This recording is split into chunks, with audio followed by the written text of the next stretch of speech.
We all know the hot topic in the crypto community, not just in the crypto community, especially the community that surrounds each of us, is Mhm. the DAOs, the DAO networks and passive Yep. OHM forks is the hot subject right now. So, I mean, like, if we wanted to kick it off with that, what do we think about the DAO projects? Like, what is your perspective long term for these DAO projects? I can go first, and say uh, I'm very impressed, like, with the idea. I know DAOs existed long before these, OHM and all these other ones, you know, um, and I understand the autonomous side of the project of the model, and that's one of the things I really like about it is the autonomous side, the decentralization, knowing that there isn't a central authority that controls the network, but mainly like the sustainability and the long term payout of these things, not just payout, but the rebates, rewards, and things like where do I or we see that, or where do I see that going? I think that one thing I realize about crypto is like when you see something, a model that you may like or not like, you have to realize the potential for expansion because of crypto and because of how these networks can bridge together. Like you might not like meme coins, but meme coins like Shiba itself actually can be bridged to real Ethereum projects. It can actually be used in a DeFi format, and so the possibility for it to change and grow into something different is possible. So that's one thing I realize when I think about the future of things. And so far, I'm very impressed with the OHM model, just to say that. I'm going to give someone else a chance. Yeah, Chris, go ahead. So I'll agree. I'm impressed with the OHM model. I still have some. I think one of the concerns for me is just knowing the craze of it all now. I mean, we first heard of Ohm. I've heard of some other ones like Tomo. Have you heard of Tomo Chain? I haven't heard of that.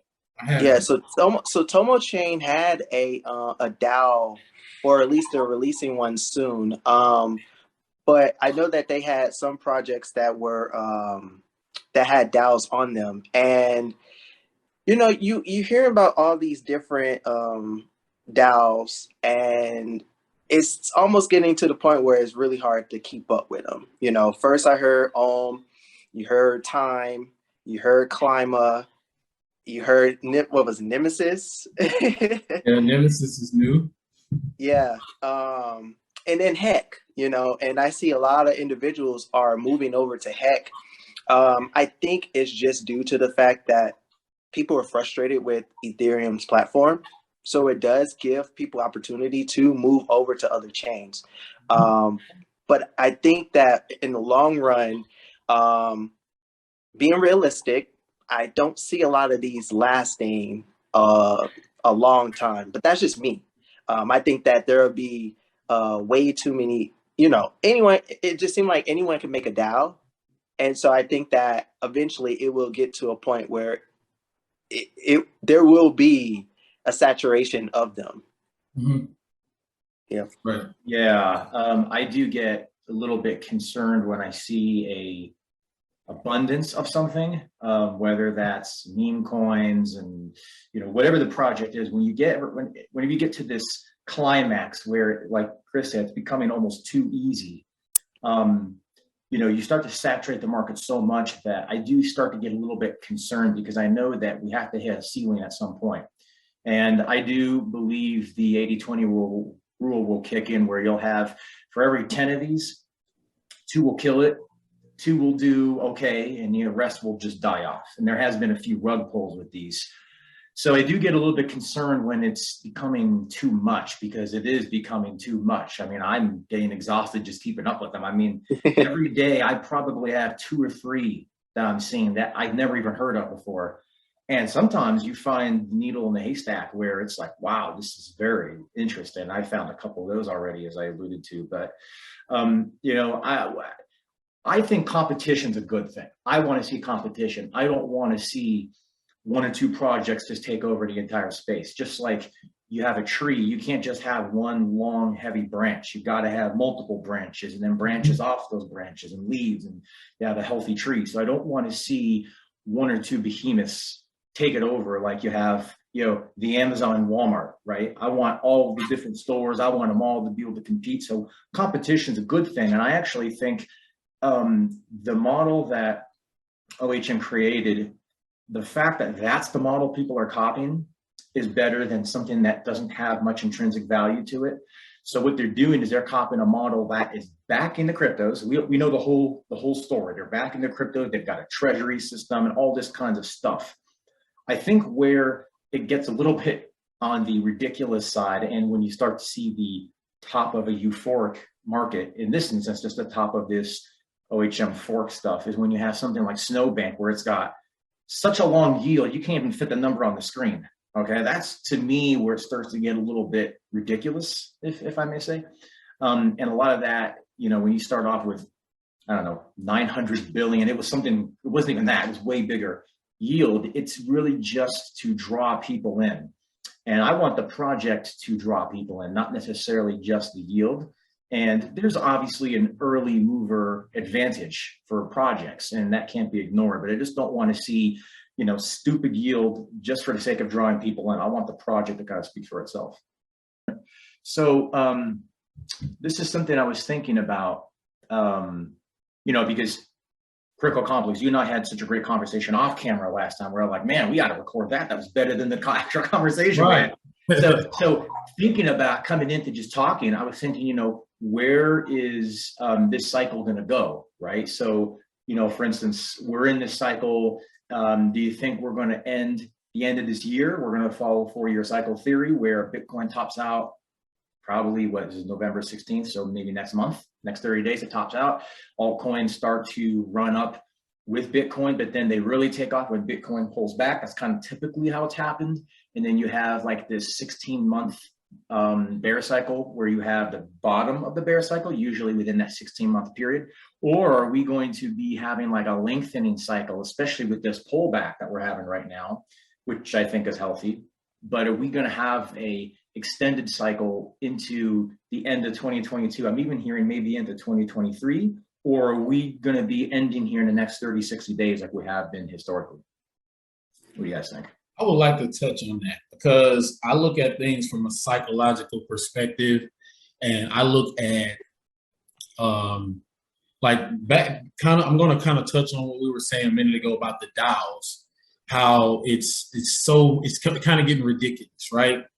And that's kind of, you can like kind of view that from a psychological perspective and realize that it's getting so trendy that these scammers and rug pullers could realize how easy it is to get in because of the psychology around it, you know. And as far as the whole market goes itself, I look at the amount of people, new people that are interested in crypto now. All of a sudden, all the new people that are interested in crypto all of a sudden. And the amount of people that are contacting not only me, but that I see everywhere asking questions on Facebook, just platforms where like Twitter is like home base for crypto. Reddit is like base number 2, or Telegram, you know. But Facebook, Instagram, you know, TikTok's getting there, but they're not like this big crypto place where you go learn about crypto, meet people.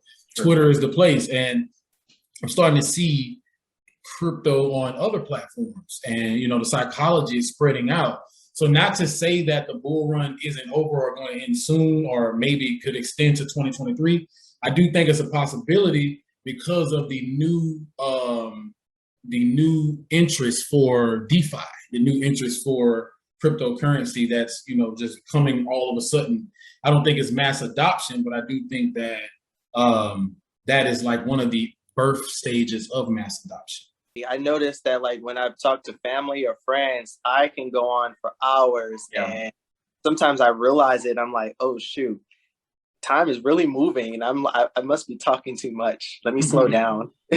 I've actually, it's interesting. I don't consider myself like a big talker. When I'm doing my videos, it's actually difficult for me to keep it short. So it's really weird. It's like once it's certain projects, certain topics, I should say, bring out your energy more than others. And, you know, especially when you're talking to family that doesn't get crypto, it's kind of like, reel yourself in and realize they may not get 90% of what you're saying unless you say it the right way. So I try to use a lot of analogies, but even sometimes my looking at me like, wait, well, I know what you're talking about. So it's definitely that balancing act, right? For sure. I told my cousin, I was like, I'm farming XRP using Wand Chain on Zookeeper. He was like, what the fuck is that? Making money, man. DeFi. Yeah. Oh man, some of these names, it's like you're talking about nodes and strong nodes and staking, and it's like, wait a minute. People start talking about staking, they're getting 30%. Even that sounds ridiculous. Once you start saying 50,000, it's like, okay, there's some sort of scam here. There's something to it. And it's kind of hard to bring people who don't understand crypto into DeFi. When you bring them into DeFi first, it's like, this got to be a scam. Like, this has to be fake. There's no way you're getting that kind of yield. That's not even, like, realistic, right? Yeah. Like somebody's setting you up for something, right? Yeah, it's hard to explain that too. But like, I like to bring people to DeFi first just because it's an easy win. And they can come in, they can, whether they're staking or running nodes or whatever that is, they can immediately get a quick W under their belt. Whereas, man, you come in, you hold something, XRP or whatever, right? And you're waiting a long time to cash that out, man, you're getting frustrated, you're getting upset, you start moving things around when you shouldn't be. But getting into DeFi first, it gets their feet wet and gets a quick win under their belt. Then they can kind of move into other things. I got more confidence, I think, at that point. When you're explaining crypto to people, like, how do you start off? Like, where do you even start? Because I have my own place that I start off, but I'm just kind of curious, like, maybe I can learn a different approach. Like, where do you guys start off? I start safety first. I want to make sure people understand the safety of wallet keys, the seed phrases, understanding how important that is, what that is, understanding that there are people who out there who are bad actors who can create sites that you can connect your wallet to with only the purpose of getting in your wallet and taking your crypto, and not, it's not a real thing that you're getting involved in. Safety first, making sure people understand that, how to move crypto, their funds, how important that is, what a stable coin is, things like that. I look at safety as the most important part of education, because some people will get by themselves and say, oh, I want to try something, and not understand, and then I have a lot of people come to me, like, every time I introduce somebody to crypto, maybe like 3 or 4 days later, they're texting me this new project I've never heard of. And they're like, what do you think about this? I just seen a video. Somebody's telling me about this. So it's like,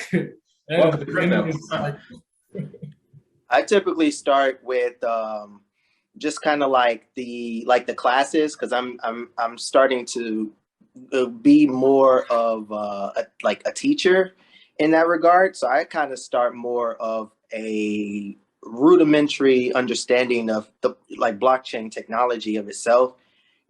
Where it stemmed from, where crypto stemmed from. I tell people, without blockchain, crypto wouldn't exist. So it is good to have kind of like a little understanding of, I tell people, if you want to learn about cryptocurrency, kind of think about how, if you buy a car, most people, they'll buy a car because of its looks. But in crypto, you kind of want to understand the engine of the car, the proof of stake, proof of work. I met too many people that told me they bought Shiba or Doge or any other crypto, and they're like, why are the transaction fees so high? Why is my transaction getting stuck? I'm like, well, if you had understood a little bit of the asset in as far as the engine, quote unquote, you would know that the proof of work type blockchain cryptos, and you kind of want to keep that in mind in that regards. But kind of going back to the last question, or like the last topic we were talking about, it's hard to say. I was fortunate to be here in December of 2017. So I caught the very last few weeks of the bull run, and then the whole market just tanked. But I'm starting to see, I don't know, maybe it's just me, but I'm starting to see a little bit of a difference between this bull run and the last one. This one seems like it's more spread out than the last one. And so my personal prediction, I think that this will last out a little bit longer. Not necessarily, I wouldn't necessarily say like a super cycle. I know a lot of people are mentioning super cycles, but I think that the space is maturing a little bit more than previous bull markets. And I think with that maturity and more individuals coming in, not just retailers, but institutions coming in, I think that's going to spread out the bull run. We may have some multi-month bear cycles like how we did in the summer of this year. But I think overall it may spread out multi-year. So would you say that this bull market 4-year theory where you have this massive 80% crash and then a 16-month downtrend with consolidation and another start of a bull market, would you say that's kind of gone? Because I would think that if we're extending now, that kind of really changes that entire, that's why it's called a theory, right? But that really changes that, and that kind of makes it into a whole different cycle where you might be looking at like a 5 or 5.5 year cycle, something like that. So it sounds like it's really going to mess up that entire theory. Yeah. Possibly. And you know, the crazy thing about it, I guess we have to really kind of just wait and see as far as next month, because in previous cycles, it didn't seem like it took that long for Bitcoin to actually get up to its all-time high, or just you know, past a certain extension for, you know, TA analysts. It seemed like it's kind of stalling out, where it looked like it may end up being longer. You know, you have guys like Blockchain Backer that states that I think after 75 or maybe 80,000 at the most, it may you know, decrease from there. But I don't know. It just seemed like because there's so many more institutions involved and so many more players involved with this, it's quite possible that this could extend a little bit longer. Yeah, go ahead, David. Market psychology has to evolve. That's my perspective of it. Market psychology has to evolve because new people have to come in. And a lot of the people who've been here from 2012 to 2017 are still in there. They're still holding. A lot of those Bitcoin holders, a lot of the XRP holders, a lot of these new projects that just come out in 2017, a lot of those guys are still holding. You have a lot of holders. You have a lot of new interests. You know, that's why you have things like meme coins being born. That's why you have things like, I don't want to say NFTs being born, but NFTs that don't really serve a purpose. That's why you have these things being born, because there's so much new things coming in, so many new ideas, so many new perspectives. Like 6 months ago, you couldn't get me to touch a crypto without a face to it. 6 months ago, you couldn't get me to touch a crypto with a weird name like PooCoin or you know, or freaking Shiba. Just anything weird that doesn't make sense to me, and it doesn't look like they're really building. And I think that changed for me because I see an evolution in the market. Like whether I like it or not, Beeple's NFT sold for $69 million. And that's real. You know what I'm saying? Yeah, real money. Whether I don't like it, I don't think the Mona Lisa is worth $80 million or whatever it's worth, but there's people who do, you know, and that's real, and that's the market, you know. And the crypto market is the youngest and the newest of all markets out there. Forex, 400 trillion, I think. Stock market, 200 or 300 trillion, something like that. I don't know if I'm got those numbers right, but I know they're in the 100 trillions, right? Crypto, barely 3 trillion. It's like just touched 3 trillion. Yeah. It's the baby. It's the baby. It's got a lot of evolving to do, a lot of growing to do, a lot of convincing the average everyday person that it's okay. And so that's what we're doing. I think that's what's happening now. And that's why you have all these crazy APYs. It's like, yeah, this is possible. It can happen because you guys are ignoring it. And this is evolution. It has to happen, you know? You know, that's just how I look at things, you know, from psychology perspective, you know. Yeah, I don't know.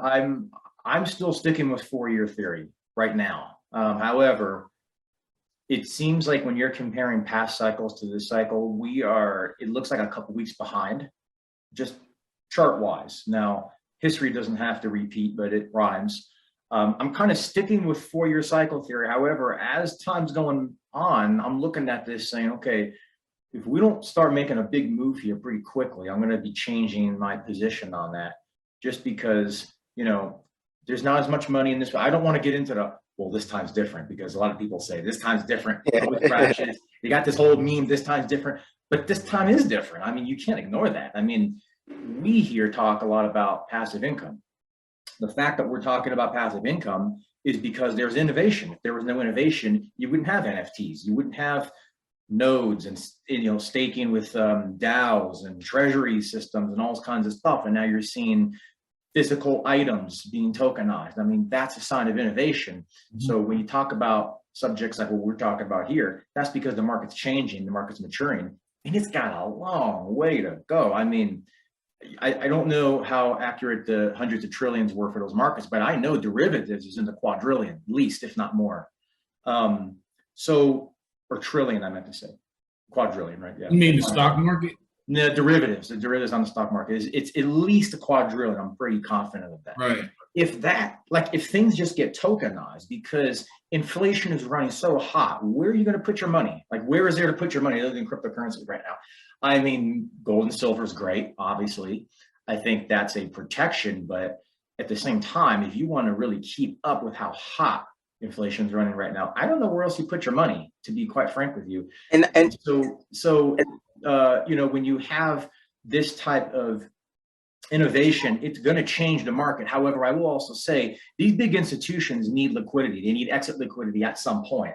So they are at some point going to pump this market so high, so fast. They're going to get the people who control the media. They're going to get the influencers. They're going to get, you know, the Shark Tank people, which are already partially on board. And they're going to pump this market really high, and they're going to dump on everyone's heads at some point. I just don't know when that is. I do know they've not been accumulating just now. They've been accumulating for a long time, and they're going to be looking to take profits at some point. Sorry, Chris, go ahead. No, I was going to say, I think that is another thing to consider. Is like an X factor to an extent. You know, we've already seen, you know, the effects, or we're still seeing the effects of inflation. I'm going to assume, Showtime, you're in the U.S. as well, right? So, you know, you're seeing gas prices and all these other basically commodities increase in price, and there's something's got to give. And I agree. What besides you know, precious metals, where else will individuals put their money? And so I think that's another thing to really consider, considering the fact that the U.S. has printed what, 40% of all U.S. currency in 1 year alone? 40. In the 245 years that the U.S. has been around? Too obvious, bro. That's wild. That's wild. This is being forced. And you know why? Because there's a lot of old money. There's a lot of old money, and they know that old money's not going to move. Like, hey, we need to move digital. No, we're not moving. What are you going to do? We own this money. So it's like a force your hand. We're going to force the devaluing of the dollar. You know, let's print 40% of what we already have, you know, so it's not that valuable anymore. And a lot of companies, dude, I'm talking about 5 years ago, I know people who own businesses that never talked to me about business. But now they're talking to me about business because they want to know about crypto. 10 years ago or 5 years, I'm gonna say 5, I'm gonna stick with 5. 5 years ago, you didn't have Jennifer Lopez's and Matt Damon's and Snoop Dogg's and all these big names talking about crypto publicly. They wouldn't even talk about it because it's weird. It would be weird for them to talk about it. You know, I'm gonna go off a little off subject here, but one thing I realized about people who don't know about crypto and don't understand it yet is most of them don't know how to think of money, or that's from my perspective, right? or they look at money in a way that it's impossible for it to work for you. And that's what crypto brings to the table. Is it's always been a way for money to work for you, but the average everyday person can't see that because most of our minds have been trained to work or be workers. And so when you hear opportunities like you can invest and the possibility for your value to triple or double is there, and it's more possible than a lot of other places you can invest, it seems unreal because we can't visualize our money doing that for us. You know what I'm saying? But with DeFi, there's ways, we understand that there's a way you can take your value and put it into a project and let that project work and actually work for you in a decentralized manner, in an autonomous way, rather than have a guy or a company, a bank, and give you 3% on your return, and you actually have to trust. Not even that.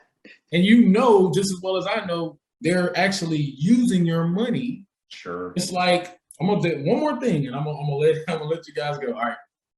Like I'm not slandering any exchange or anything, but like BitTrue to offer 200% APY on OHM. How many people do you think is actually using that, right? And not to mention have no idea that they can be earning 8,000% APY on the Olympus website. Right. BitTrue's not going to tell them that. And we know just as well, all right, if you got to lock your OHM into BitTrue for 200% APY, obviously they're taking your OHM to stake it for 8,000%. And that's what the banks have been doing. That's literally what the banks have been doing with our money. So, and now it's like, skip the bank, we can go straight to the company or the project, the machine that works. That's what DeFi is. Yeah, that's what DeFi does. You're becoming your own bank. I also saw, I know we're not picking on exchanges here, but you made me think of something. Someone was trying to, I haven't bought Phantom off of crypto.com. Okay, if they were trying to get into Hector DAO, I think they were paying something like 20 or 30 Phantom just to withdraw from crypto.com. Something crazy like that. And I'm thinking, I think I saw that. Was that? I think I saw that yesterday on Twitter. Someone was talking about that. Yeah, I'm like, that's just robbery. That's highway robbery. Sending Phantom costs like 0.001 or something crazy like that. You're charging 20 or 30 just to get it out of your exchange. So you take stuff, I'm looking at a website called Shadow Stats. And Shadow Stats takes data such as the CPI, the Consumer Price Index, which has been long modified to manipulate what the real inflation rate is. Mike Maloney calls it the CPI. And if they use the old data for what inflation used to include, which is food and gasoline, kind of things we need, last time I checked, right? You're looking at a 10 to 15% real inflation rate. I would argue it's maybe even higher than that, quite frankly. Yeah. This data is trying to keep up with it, right? And I'd actually say it's moving so hot, so fast that it's probably, you can't even keep up with what the real inflation rate is. But you know what? We're picking on a lot of things here, but I think kind of when we go back to money, you notice that money's not taught in school. Yeah. I shouldn't even say money. I should say currency, because we don't have money, we have currency. But just the concept of what money is, what it isn't, is not taught in school. How it's used, what the heck is a derivative, and how are you being screwed with money that doesn't even exist? How is the bank leveraging your money that you don't even know about on the back end while they're offering you, man, 3%? I want to know where you bank. I don't know any bank is offering even 3%. Think about how crazy that is, right? I said 3% because I think that's like the highest I've ever seen a bank offer. Yeah, and you're out of all banks. You're probably looking at locking it up for a couple of years, even just to get that, right? Yeah. And even that's not keeping up with what inflation really is. So, unfortunately, people have been taught and conditioned to lose. Sadly, it's unfortunate. People have been sort of put into a system that is there to kind of screw them, for lack of a better word. You got taxes that continue to increase. The real rate of inflation, which is much higher than what it is now, which is not transitory like we all knew it wasn't. And then, not to get on this subject, but you got a lot of people losing their jobs for various reasons. What are they going to do? Where are they going to go? Well, that's where crypto can come in and kind of bridge that gap, I think. But it really comes down to understanding money. Understand that money is just a tool to solve problems. What's your problem? You're hungry. You give someone currency, I guess we'll say currency. In exchange, they give you food. You know, I had the opportunity, without saying what it was, to really help somebody a week or so ago solve a big problem with currency, right? So it's a means, it's a lot more than that, but it's one of the things is it's just a means of solving problems. You're giving currency in exchange to have your problem solved. And it's unfortunate that I think the system is just, it's crushing people on just every side right now. And that's what I say, like, I don't know where else they're going to go other than crypto, frankly. Yeah. You watch Mike Maloney? Yeah. Yeah, he's super cool. He is. He's an interesting guy. You know, he's pro crypto. I think he's more pro gold and silver, which is great, but he's definitely a pro crypto. Besides those two asset classes, I don't know where else you go, man. I really don't.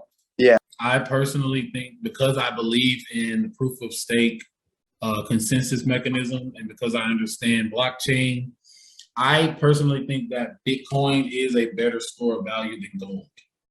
Because gold is an actual physical item that is hard and can be stolen from you, right? Bitcoin can, but kind of can't be stolen without there actually being a ledger transaction to where it went. Well, You know?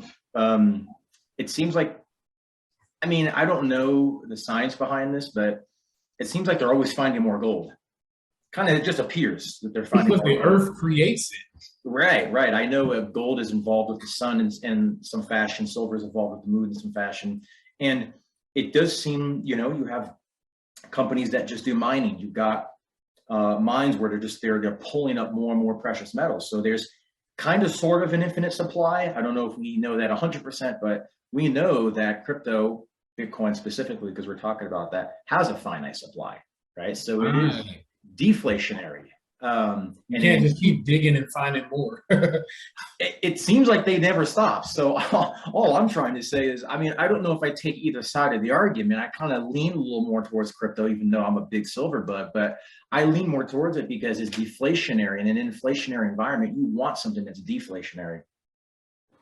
Yeah, there for sure an infinite supply. As a physics background, you know, gold is usually just made from, you know, basically dead star explosions. And so if there's a lot of stars in the universe, there's always going to be some gold because it's heavier elements from the star explosion.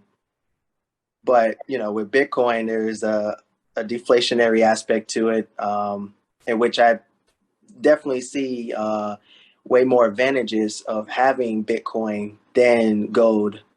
But that goes to say that, you know, Bitcoin, even as far as an asset, while it has, you know, been revolutionary for us, there's always going to be other assets that are going to be more technologically advanced than it. And, you know, we're kind of, you know, we're seeing more and more assets that have its advantages technologically. I can say that for sure. You know, just the engine of proof of work, we're already seeing some of the underlying issues. I think one of the biggest things is the scalability. You know, it's something that really has been kind of like a hot topic with assets like proof of work type assets. You know, I think one of the things with stable coins that I always you know, think about is you know, we have Tether and we have USDC Circle and many others. And as far as the status of them, you know, how do you guys see, as far as stable coins, how do you see them competing with you know, the financial market, like the traditional financial market that we have now, as well as the future with CBDCs that are going to be coming out shortly? I think that CBDCs will have to lean towards a lot of stable coins in the beginning stages. simply because that's where crypto is. That's where the real value of not the real value, but that's where we are. Okay, so if we wanted to get out of a project and we wanted our money to be stable, we'd go into one of the stable coins. Or we can go into the US dollar, but that's only if we was ready to withdraw. Most of the time you'd go for Tether or USDC or something that's paired with, or DAI or something that's paired with what you're interested in. So I think that the reason I say that they would have to lean towards that first is because who else are they going to lean towards? Like I just mentioned before, there's a lot of old money, and these banks aren't just going to be able to convince old money to switch their money to crypto, or even if they don't say crypto, because the word crypto is what's scaring people away. Okay, let's just be real. It's the word crypto. You say crypto, I can't understand it. I don't get it. It's like the opposite of money. I don't get it. You know, so Yeah, really. if you can say something else, like besides crypto, like that's why I try to come in with passive income and, you know, stuff like that, compounding interest. Those are safe words. It makes sense. Crypto makes sense, but they don't get it. But, you know, as far as stable coins go, I do think that these stable coins will survive. Like as far as the Tether rumors about Tether not being backed and possibly that the regulators will shut it down, that's possible. But if it does happen, that just means that a lot of people will lose out if they just shut it down, which I don't think they're going to do that because of so much money will be lost out. But I do think there'll be a shift over to another stable coin that they deem okay, like DAI or USDC. And honestly, I think that USDC is the chosen one that they aren't really talking about, you know, because they don't want people to stack a bunch of them. I don't know. I just think that USDC might be the chosen one. It seems like it's more American friendly, not just for America, but because people, because of you haven't heard anything bad about it. It's actually here in America. So, you know. Well, I'm looking for an article because I did read this article. It's from a month ago, but this has been talked about a lot, that a crypto meltdown could cause a 2008 level type crash, Bank of England warns. Crypto is a lot more tied into the financial market than I think people realize, just because of the amount of money, and now not just from retail, but now big institutions are putting into it. And so I kind of look at, you know, the government doesn't innovate, they adopt. They basically regulate, right? The government doesn't create anything. They rely on entrepreneurs and private entities and people like that to create, to innovate, and then they just adopt it and or regulate, right? So I kind of see, you know, they could come down hard on Tether. Excuse the pun. I think Tether is just being tethered along, to be quite frank. I think that's one of those news narratives that they're just going to drag along as long as they need it. And I think I think it's there just for them to continue bringing it up and bring the markets down when they need to bring the markets down and all that kind of stuff. I certainly think it could get regulated at some point. And I think what will probably happen is, I do agree with USDC being more of the chosen one, definitely agree with that.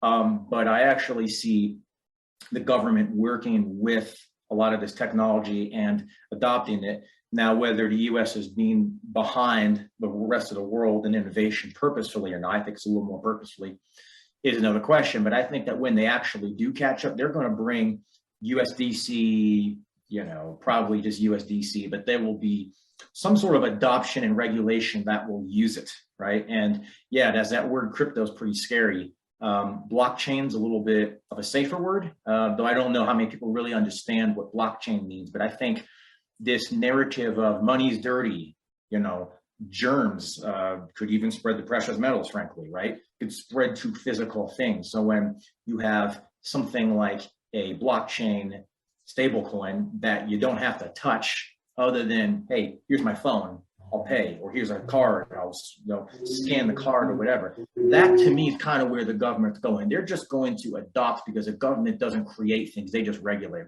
That's kind of how I see it working out. And with blockchain, I just want to say this, and with blockchain, cryptocurrency becomes immutable. It can't be double spent, it can't be copied. Right. So when you have something like we were talking about earlier about how people are starting to tokenize real world items into NFTs, and it's kind of like a hard thing. Like when you talk about the digital world and the digital format of things, when you have something on a blockchain, it's hard. It's kind of hard. Like, and what I think about hard is it's almost like a physical item.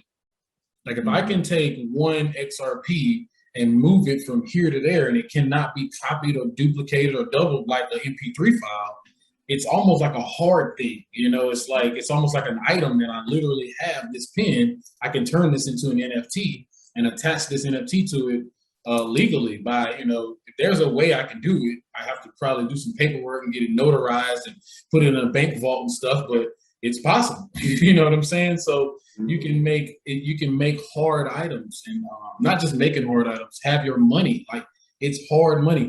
It's more hard than looking at a bank account and seeing your digits. So if you have 20,000 in your bank account, you just looking at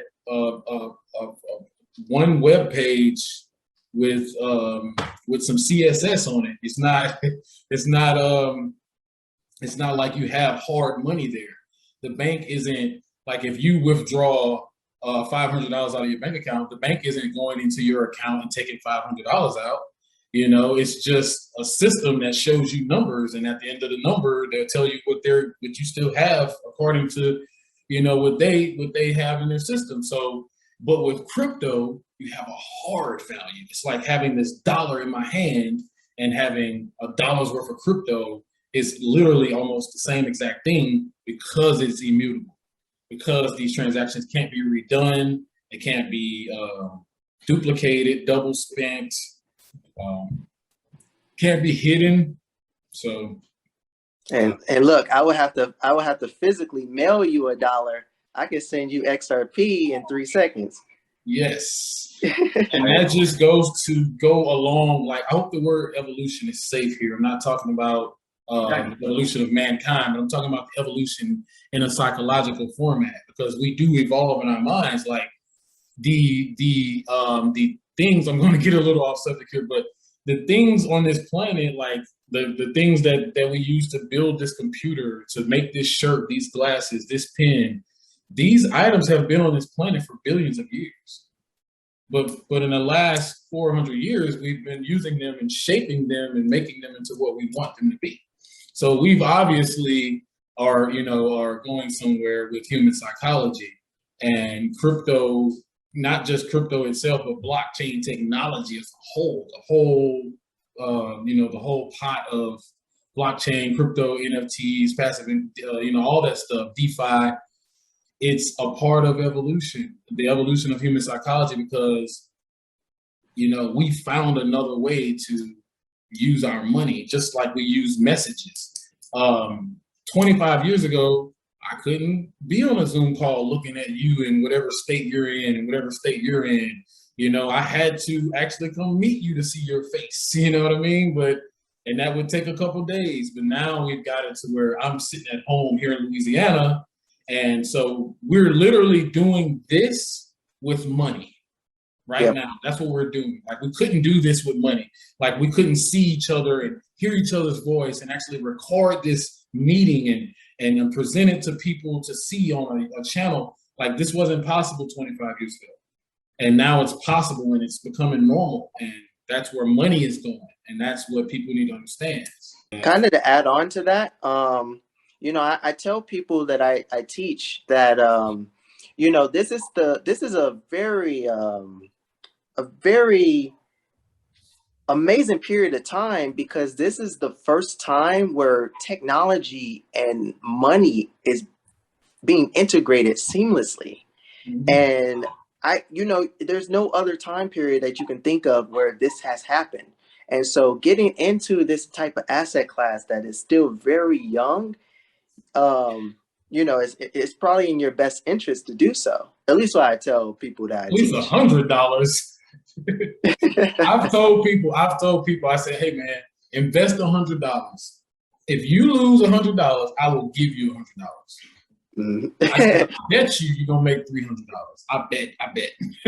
You pick a crypto, not anything. Pick any crypto in the top 200. Yeah. I can say that. Any crypto in the top 200 and just hold it. If you lose all your money, I will give you $100.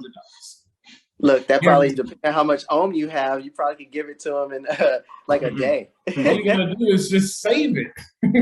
Yeah. You know? Yeah. You know, no, you guys touched on something that's very interesting. We are seeing the trains meet, and the trains are money and technology, right? And actually, I would argue that crypto is real money, more so than the US dollar. US dollar is currency, right? We're talking real money here and now, finally. And we're seeing that convergence. And a lot of people who are going to fight this are going to say, I want my physical money. Okay, well, did you realize that 92% of the currency in the entire planet is digital? 92%.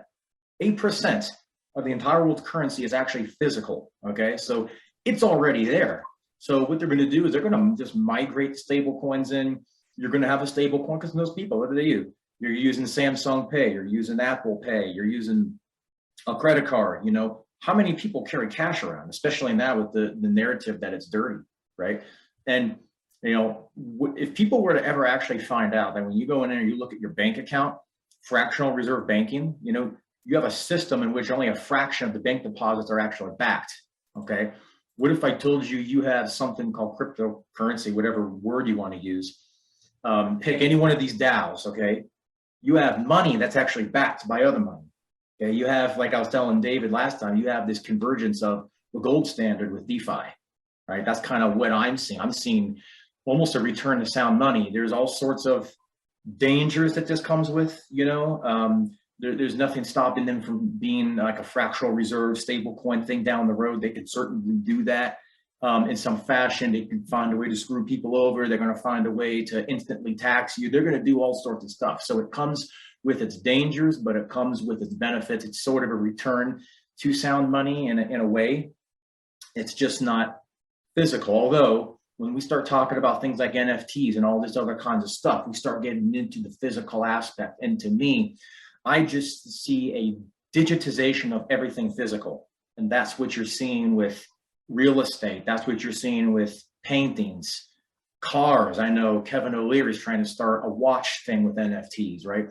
Everything and anything will be tokenized, especially when it allows certain people to maintain and actually have more control over people. And that's kind of the yin to the yang, if you will. Mm-hmm. It depends on what the networks are designed to do, you know, as far as when you say control, because of course, you know, we know the big GOVs coming to put their foot down and try to control everything at some point. But I look at it, it gets to a point where they, like, as far as like, let's say XRP, I mean, what can they do with XRP? You know, like, if, I don't want to say if, but, you know, when more people start using it, because it's not going anywhere, whether they want to say a security or not, it's still a crypto and it's still going to be used by companies around the world and stuff. Everybody's going to use it. So, but they can't do anything with it. They can't make more. They can't really manipulate it, like, you know what I mean? And if they did, it's on a ledger. So, like I said, it depends on what network they're trying to, like, if they build a new network, I say, hey, we all have to use this in order to be in crypto or whatever. And it's something that's tricky, like the traditional system we have now. Like you just said, with all the digital numbers in the bank, 92% of it's digital. But I mean, and that's how they maintain control, because people don't even realize how important it is for that digital money to actually be hard. Because if it's not hard, it's literally not yours. You know, it's like, it's literally not yours. They just let you borrow those numbers, those digital numbers in your account. You know, that's literally the trade. You know, like, I give you my hard dollars, you give me a digital version, and you keep track of my money, and you tell me what I'm worth. You know, so. Well, that kind of goes into like my second topic, which was regulations. How do you see regulations going forward? I know the US they're doing all sorts of different things. That's all I can say about that. But how do you think that is going to pan out? I think again, I don't see the government innovating. I see the government regulating and hopefully adopting on some level. Where right now, what you have is you have a stable coin that is supposed to be backed. You know, we can get into all sorts of our conversations whether it's truly backed, but it's kind of outside the government's purview, right? That's not good for them. It's good for us, not very good for them. So I kind of see them saying, okay, you know, from just as devil's advocate here, I see them saying, okay, you've got all of these people using these stable coins. Let's, instead of kicking them out and moving them over to something else, let's just bring in what they're using and find some way to merge both. That way we kind of maintain our control over this whole situation. That's kind of what I see. And then I just think you see some sort of regulation, you know. Again, I see the whole Tether thing as just, it's like a convenient news story that's just going to be there until they don't need it anymore. And I just think, I think if you go back a couple of years, they've been talking about how they're going to bring the hammer down, and darn it, they're going to come in, they're going to crash Tether. And I don't think that's how it's going to happen at all. I don't think all of a sudden everybody that's in Tether is just going to have their money wiped away. I don't think so. I think there's going to be some way that they onboard something else, probably USDC. I think that agrees with David. I think that's the chosen sort of stable coin, created partially by Coinbase, which we were allowed to IPO. Okay. And so, yeah, exactly. So all these people are allowed to do certain things. That's not by mistake. Exactly. And I think USDC is going to be, even the name USD coin, it sounds like something the government. How are they allowed to use that name, right? Exactly. Yeah. So anyway, I see a convergence of the old system trying to bring in something that exists and regulating it. And unfortunately, that's going to have a negative impact in some ways.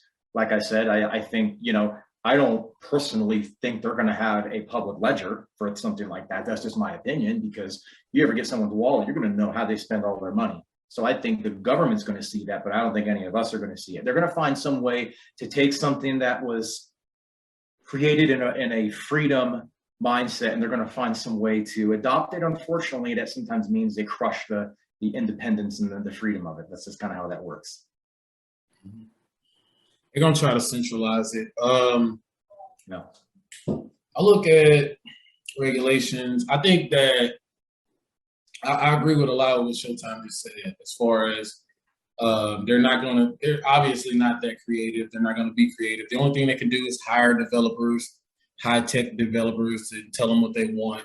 But they don't even know what they want, because they have to compete with the world. They have to compete with, you know, what we are already building. So they want to adopt, you know. So, you know, and I think that's why there's this big lawsuit by XRP. There's obviously some anguish there. There's some jealousy or hatred there, because, I mean, it was like, we don't even care if everybody's looking. We don't even care that it's obvious that we're upset and jealous. It's been 8 years. Throw the lawsuit at them. Last day of the chairman's day. It doesn't matter how it looks. We can do what we want. That's what it looks like to me. And so I say that, to me, if the answer is no, you say no. And that's just it. You know, you don't argue, you don't manipulate, you don't trick. There's obviously a trick going on here. There's some manipulation. Yeah. So I'm not saying that they're definitely going to use XRP for, you know, everybody thinks that they're going to say XRP is the biggest crypto. We're going to pump it up like Bitcoin and make it the Bitcoin of America. I don't think that's the case. I think it's just a regular market cycle. It has to go through a market cycle, just like everything else. There's going to be a mass adoption, just like everything else. It's going to move up in price, like ADA and Ethereum and all the others. But there, you know, as far as regulation goes, I think that they want that escrow. Maybe we might get my YouTube channel down for saying that. Careful now. But I think they want that. I think that's what it's about. And because they know that XRP is built perfectly, like David Schwartz is an evil genius. He literally built it perfectly for what the world needs. There's the perfect amount of XRP. The ledger is perfect. Everything's perfect. And they want control of that, because they know that we can take it down, but it's perfect. You know, it's like, so the government could never build it, because we'll never be able to build it, you know. And even our buddy Jed couldn't build it. You know? Yeah, that's true. You know? That's true. It's like, so just being realistic, man. I think that it's more of like a game of poker. And it's more like a very long game of poker. They're still sitting there like, yeah, buddy, I got the freaking 4 aces. And Ripple sitting over like, I got 3 of them, so I know you're lying. You know? So that's just, that's literally what I see, man. And it's, not just talking about XRP, but I look at that like the big target because everybody else is agreeing with it. Everybody else in the world is cool with it. But the US regulators have a problem. And the thing that stands out like a sore thumb to me is look at the age of Ripple. It was originally OpenCoin, which came out in 2009. Bitcoin came out in 2009. OpenCoin was literally like maybe the second or third crypto created. So XRP is really like one of the original cryptos, right? And they, gosh, I lost my train of thought. It's one of the original cryptos. And I look at it like Bitcoin not represents China, but I mean, the name Satoshi Nakamoto seems like it's not American. It just sounds like they're saying we made this in China. All right. Ethereum's not American. Nothing wrong with these things. Now, I'm not saying that it should be American now. I'm not a, super American. I'm American, but I'm not like anti other countries. But the thing is, XRP is our first, and it's got the biggest rank. It's got everything it needs to represent us and put us in first place. Yeah. So I can't help but see that. It's just hard to ask. Like, you have to ask the question: why are they doing this? Right? Like, what? The government never shows their hand unless they want you to know for a reason. So I tell certain people, maybe this is, a conspiracy side, maybe I say, you hear something in the news, oh, they're thinking of doing this. That's for a reason. They want you to know that, right? So I asked the question, like, why is the SEC doing what they're doing? Why are they going after Ripple? There's a reason that we can sit here and conjure up, have conjecture all day long.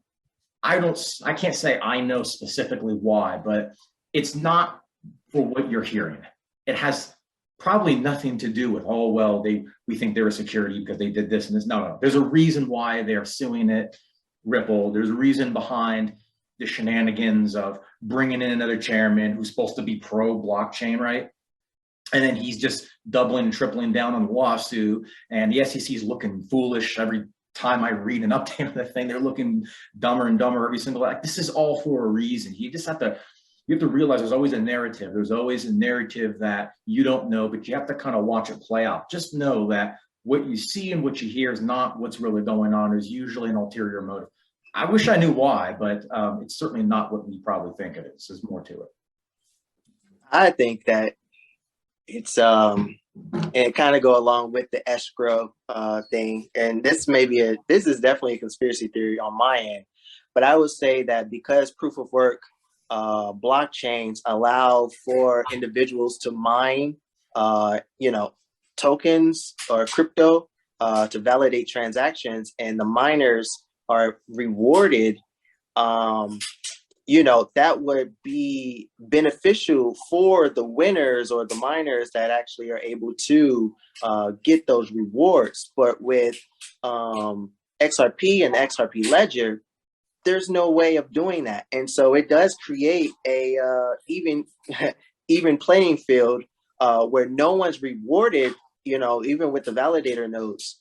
I think that if you think about it, it's like, the SEC, yeah, they could have given Ethereum a free pass or whatever. We hear about that all the time, just due to the fact that you can mine Ethereum and they're able to, or individuals are able to get Ethereum or just the token from conducting the transactions. But with XRP, you can't. And so the only thing I can really think of is giving some or possibly giving up the escrow to satisfy these guys, That's what they want. That's exactly why they're bullying them. That's exactly what it is. It's a big bully who sees a smart kid you know, and, they want what the kid has because Yeah, they want to keep control. Like if this kid gets out there with this jacket on, he's going to take my popularity. I had to take that jacket from this kid. You know, it's just a big bully, man. And, you know, yeah. People don't change. They just they go into politics. but look, touching back on what Showtime said, why are they doing this? I think, from my perspective, it's old money. They don't want old money to see it. Old money knows, old money thinks, okay, this is how it works in the stock market. If the SEC is suing you, you're trash. You know, and that's what they know. And they know that. They knew this is a psychological battle, and it's working. It's working on some people who's not thinking. But for the younger generation like us, like we're all kind of like in the same age group, maybe a few years younger or older or whatever, but we're not like the teens. And we're also not the 60 and 70-year-olds, you know, the old guys, the old money. We're the guys who come from the birth of the CD, the birth of digital music, the birth of MP3, and the birth of the internet, you know, so we come through our teenage years with that. And, you know, it's just, like I said, old money. That's what I think they're trying to keep out of crypto. They're trying to keep that old money out by saying, Bitcoin. Because we're friends with them. They control Bitcoin. We have power over Bitcoin. We can do what we want. You know, I'm not gonna say that. Oh, well, it's not critical thinking. Going back to what I said about what you think you know about something isn't really what you truly know. You know, Chris made a good point that XRP Ledger doesn't really reward decentralization. It doesn't.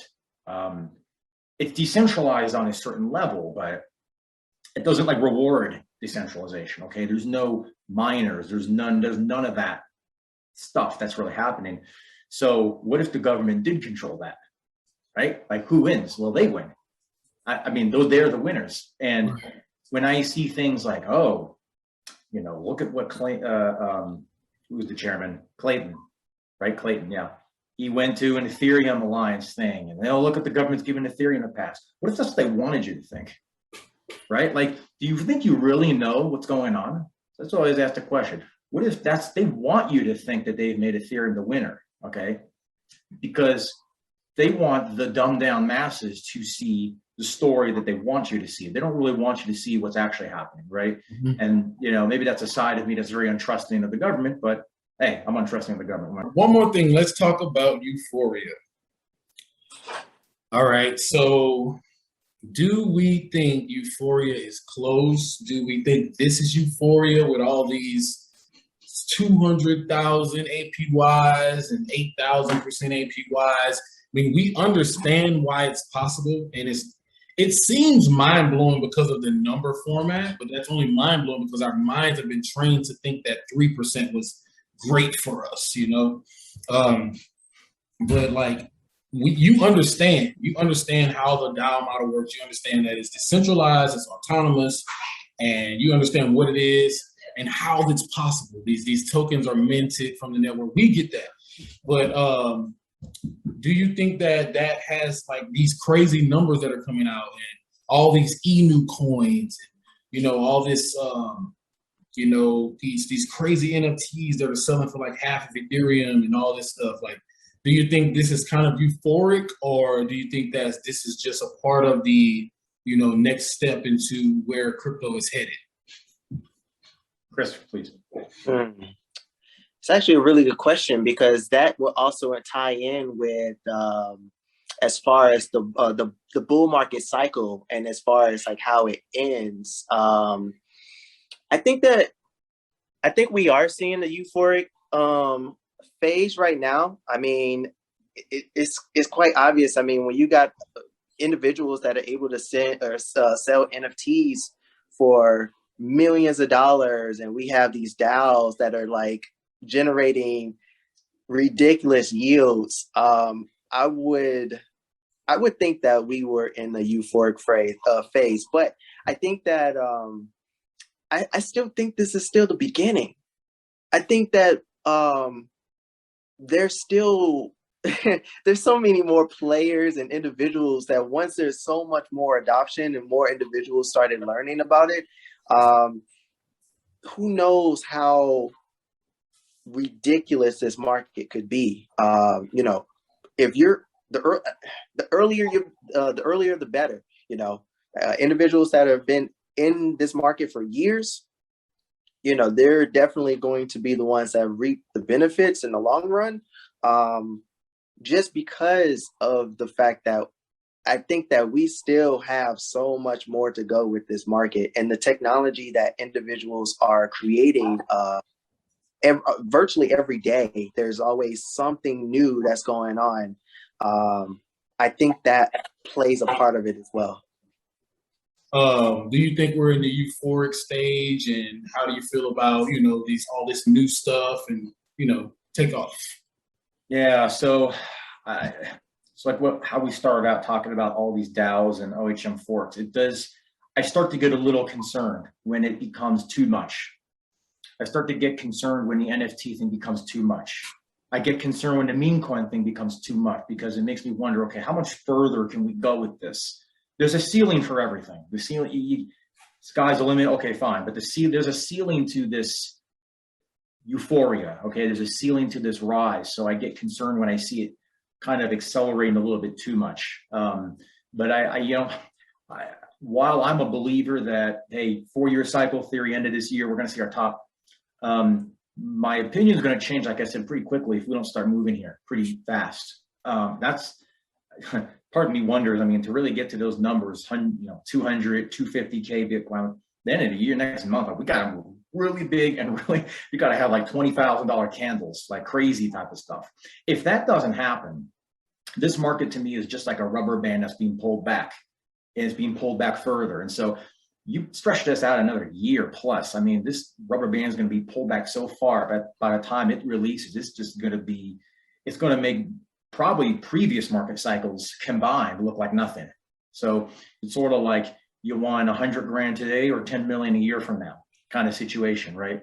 So it does start to appear that we're getting into a euphoria, whether, again, I go back to whether that's controlled or not, because I mean, what other perfect narrative would there be for regulation? And, oh, look at how all these people got hurt, even though maybe the regulators had something to do with it, right? So whether it's regular market euphoria or it's controlled euphoria, it definitely looks like we're going in that direction. So it's got me a little bit concerned, but at the end of the day, you know, it's all conjecture, because this is a decentralized market. The market is going in the direction that the market is going because of the innovators, the investors, the entrepreneurs, all those types of people. So I say, let's just see where this takes us. But if we don't start making a move here pretty quickly, this euphoria has got to go somewhere, right? And if we are indeed in an extended market, this euphoria, maybe we haven't seen anything yet. Mm-hmm. I think that as far as euphoria goes, I think that we're getting there. Because like you said earlier, why, you know, you have to ask yourself why things. And, you know, like when I started seeing all those, like at first I thought Dogecoin was crazy, because I kept hearing there's no use case, there's no utility. And, you know, that's how I was introduced to crypto. Like, you want to find something that has a reason to be here and it's solving a real problem. Yep. And I didn't realize that cryptos can change and grow, and, you know, there can be different things happen for it, you know, in the future. But when I started seeing a lot of these coins trying to mimic Doge, all these safe moons and all these quadrillion token supply coins, that's when I started to, you know, kind of lift my eyebrows. It's like, okay, so these guys know that there's a lot of money coming in, and they realize is that what crypto is and how easy it is to scam a group of people because of, you know, what you can create and make it possible. So I think that because we see a lot of crazy stuff, like not just in really can't touch the NFT side, because NFTs are pretty solid when it comes to, there's some, you know, some crappy stuff out there, but But as far as like these projects like that print quadrillion coins and put them out on the market, like that's what make me think that we're going towards a euphoric stage because of how many of those are coming out. And now you got this DAO trend. And, you know, when I saw the word OHM fork, I immediately wanted to run away. I was like, no, I'm not touching it. But I see so many smart people, you know, that I respect and you know, acknowledge, you know, look up to. And I'm like, okay, so these guys see something. I'm going to try it out. And I started to understand it and get it. So I see that it works, you know, but man, this is a great time, man. We had a good time, great conversation. We covered the DAOs, the nodes, XRP regulations, stable coins, all kind of crypto information, education, period. Like a lot of people need education. To me, I'm not knocking anybody's angle, YouTube channel or anything, but I think education is number one, even if people have been in crypto for a while. I know people who are been in crypto for a few years and still come to me for educational advice, you know? So not just me, you know, I go to people. I had a sit down with Showtime to learn about OHM when I could have just done a lot of reading, but I was like, I trust him. He knows. I want him to tell me what he thinks about it because I'm going to get the same picture because we get crypto. So, you know, this thing is awesome. So how are we going to end it? Yeah. Yes. Well, let me just say that I know, Chris, you're an educator. I know you're teaching, I believe, a workshop for cryptonaires, right? Yep. Tomorrow, actually. Yeah, so congratulations with that, and congratulations, David. I know you have a lot of great calls. You have like I said, I was following your channel, man, back like January, I think, of this year. Like I was on Twitter, but I was more of a stalker at that time, you know. So you've got a great channel. You're putting out great content. Nemesis looks to be a good call so far, and so I know the two of you are doing great things for the community. So continue helping people. To me, that's the ultimate currency. Oh yeah, I mean, not just, you know, being in crypto, but like helping people and being able to be a guiding light for people has been a change in my life too. You know, it gave me a motive, it gave me an angle to go at. It's like I could definitely keep getting into projects on my own secretly, or it's not even about sharing the projects I'm in mostly. It's mostly about teaching people safety, how to research what it really is, how to understand it, how to get into it safely. I always direct people to Coinbase or, you know, the native exchange for their country.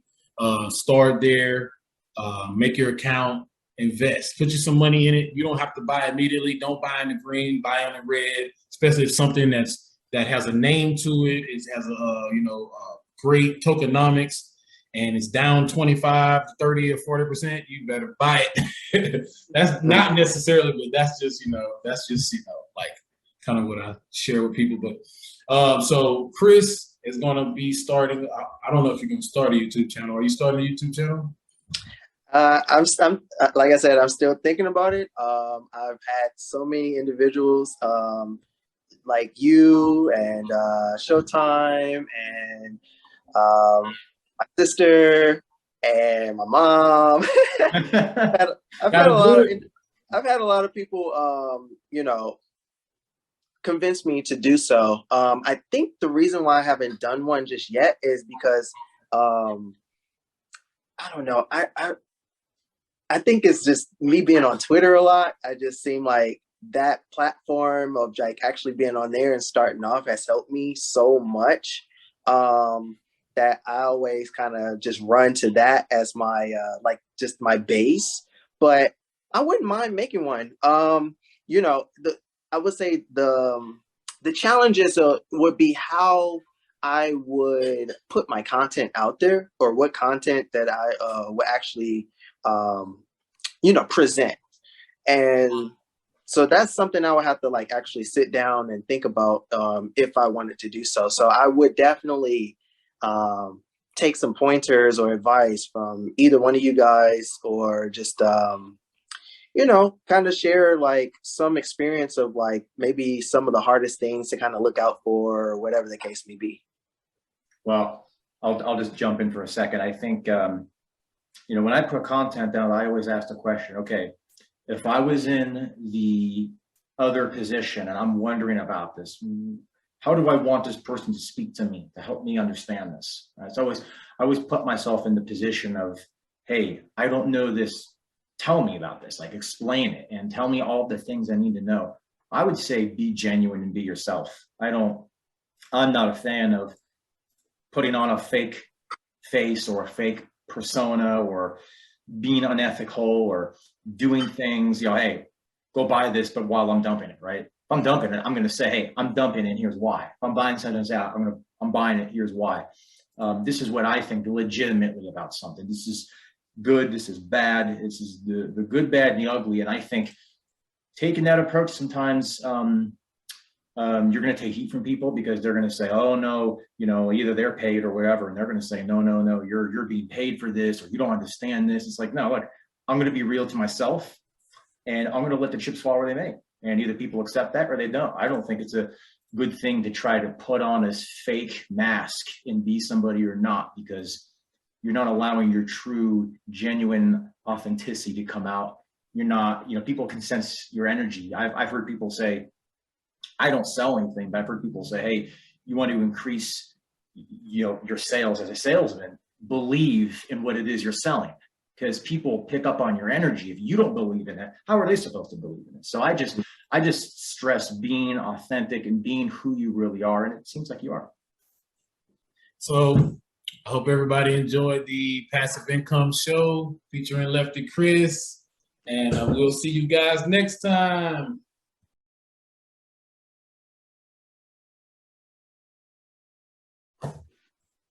Was that a bad, like, next time? That's fine, dude. Yeah, man. So, man, I had a really great time, man. Very educational, very powerful conversation with you guys, man. So I hope we can do it again, man. Especially like, Chris, if you decide to start a channel, well, obviously you're not going to do it this time, because you could, but when we do a video like this, we could because what we did, me and Showtime did, was we posted it on our channel at the exact same time. Yep. We started sharing it on Twitter and stuff like that. And it's not a competition or anything. It's just, we wanted to make sure it was equal level for both of us. To me, I wouldn't care if he got 20,000 more views than me. It doesn't matter to me, but, I just, it's just like, let's put it out at the same time. I just think that's a cool idea, Yeah. Yeah. And we all are basically in like the same like crypto circles. So, I think that's one of the coolest things. Kind of just like going back on that previous topic, it's really awesome to not only see like the psychology of how individuals are in the crypto space. You see more of community bases being built from this, and I think that's one of the coolest things to me, because it's like, well, you see I have my Loop XRP gear and my pillows, but that doesn't mean that I'm just an XRP maxi. Like, I like Quant, I like XDC, I like, other assets. And we all my bad. but we're all in the same, like, we're not in the same group as far as community base, but we can always come back to that, group of content creators and educators. And I think that's one of the coolest things. Yeah, we gotta get rid of that word influencer, bro. Educator. Yeah. I hate it, actually. Influence goes in like hand to hand with manipulate to me. I'm sorry. Like when I hear influence, I'm like, manipulation. Yeah. I'm trying to get you to do something. No, I'm here to show you what I'm doing and to educate you. And it's kind of up to you what you want to do, because I don't ever want to be responsible for what people buy. Mm-hmm. People try to give you a responsibility, like, you're responsible for my financial account, my advice. Like, I do everything you say. If you say it's not my fault. Like, this guy was on my Twitter, YouTube today actually. He was telling me that Strong's a Ponzi and I'm promoting the Ponzi to my followers.